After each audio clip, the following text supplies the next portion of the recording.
మరి శాసనసభలో దళిత స్పీకర్ ని అవమానించే విధంగా మరి ఏకవచనంతో మాట్లాడి మరి టీఆర్ఎస్ కేసీఆర్ దేశాలతో మరి వాళ్ళ పార్టీ సభ్యులు వాళ్ళ పార్టీ శాసన సభ్యులు ఏదైతే దళిత స్పీకర్ ని అవమానించడం జరిగిందో మరి కాంగ్రెస్ పార్టీ పక్షాన తెలంగాణ ప్రజల పక్షాన మేము తీవ్రంగా ఖండిస్తా ఉన్నాం.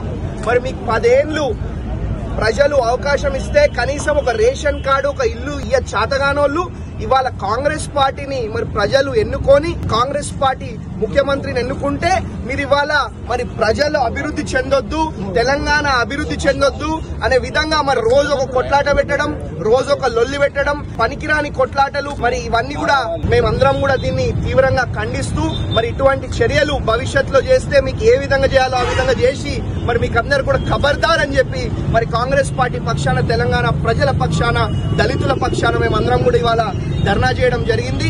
కాబట్టి మరి బ్రహ్మాండంగా అభివృద్ధి సేవా కార్యక్రమాలలో సంక్షేమ కార్యక్రమాలలో తెలంగాణని మెదక్ నియోజకవర్గాన్ని ముందుంచే విధంగా మరి కాంగ్రెస్ పార్టీ పనిచేస్తుందని చెప్పి మరి బీఆర్ఎస్ పార్టీ పని మరి వాళ్ళ కేల్ కథం దుకాన్ బంద్ అయిపోయింది. కనీసం మొన్న ఎమ్మెల్సీ ఎన్నికలలో వాళ్ళకి అభ్యర్థి కూడా నిలబెట్టలేని పరిస్థితి ఉన్నది.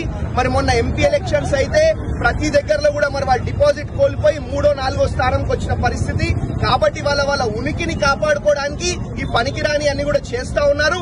ఇటువంటివి చేస్తే మరి భవిష్యత్తులో ఖబర్దార్ అని చెప్పి తెలియజేసుకుంటూ మరి మీరు ఇట్లా చేస్తే మా వాళ్ళు కూడా ఎట్లా చేయాలో ఆ విధంగా చేసి మరి మీకు తగిన బుద్ధి కూడా చెప్తారని చెప్పి మరి మీ అందరు కూడా మరి me print and electronic media సోదరుల ద్వారా ఎవరికి తెలియజేయాలో వాళ్ళకి తెలియజేసుకుంటా ఉంటాం.